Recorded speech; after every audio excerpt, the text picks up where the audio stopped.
realiti poligami dari sisi yang lain. Saya Nawal, wanita yang telah dimadukan dengan seorang wanita bernama si B selama 2 tahun secara sembunyi dan 3 tahun secara terang-terangan.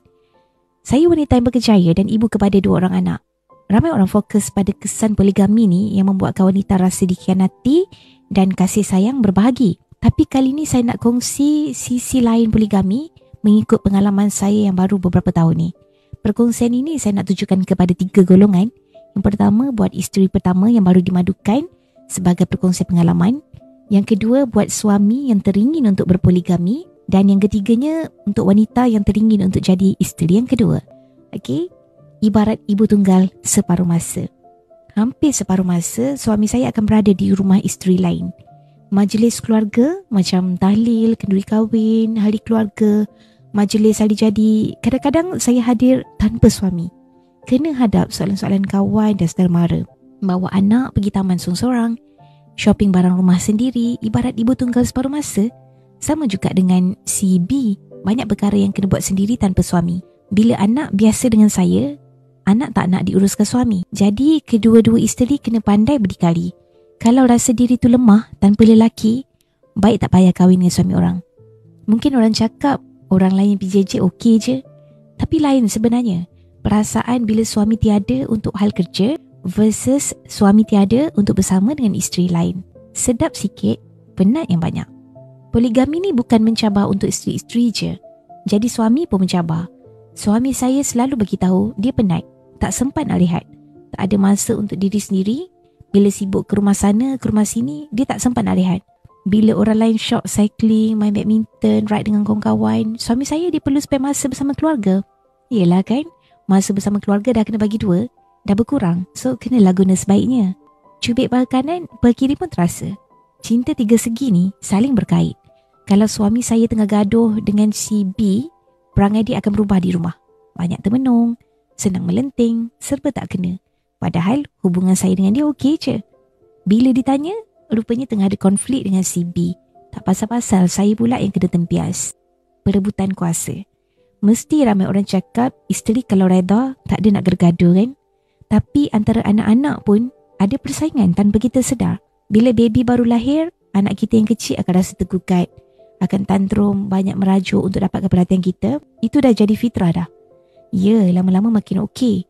Tapi bila ada je trigger, akan berebut juga dari masa ke semasa. Itu anak-anak nak perhatian ibu bapa. Bayangkan pula isteri-isteri yang berebut nak perhatian suami. Berebut giliran bermalam, siapa yang akan dibawa pergi kenduri, siapa yang akan ke majlis penting di tempat kerja, siapa dapat beraya pagi pertama. Kalau dua-dua ada keperluan mendesak, dua-dua anak demam, siapa yang suami akan teman? Dinamik kasih sayang boleh berubah. Biasanya suami akan lebih sayang kat isteri kedua. Yelah, sebab cinta masih hangat kan. Tapi cinta 3 segi ni boleh berubah. Suami saya sendiri pun pelik. Dia rasa bila makin lama berpoligami ni, makin dia rasa sayang pada isteri pertama. Sebab dia dapat tengok dua-dua isteri dia semua ada kelemahan masing-masing. Tak sempurna.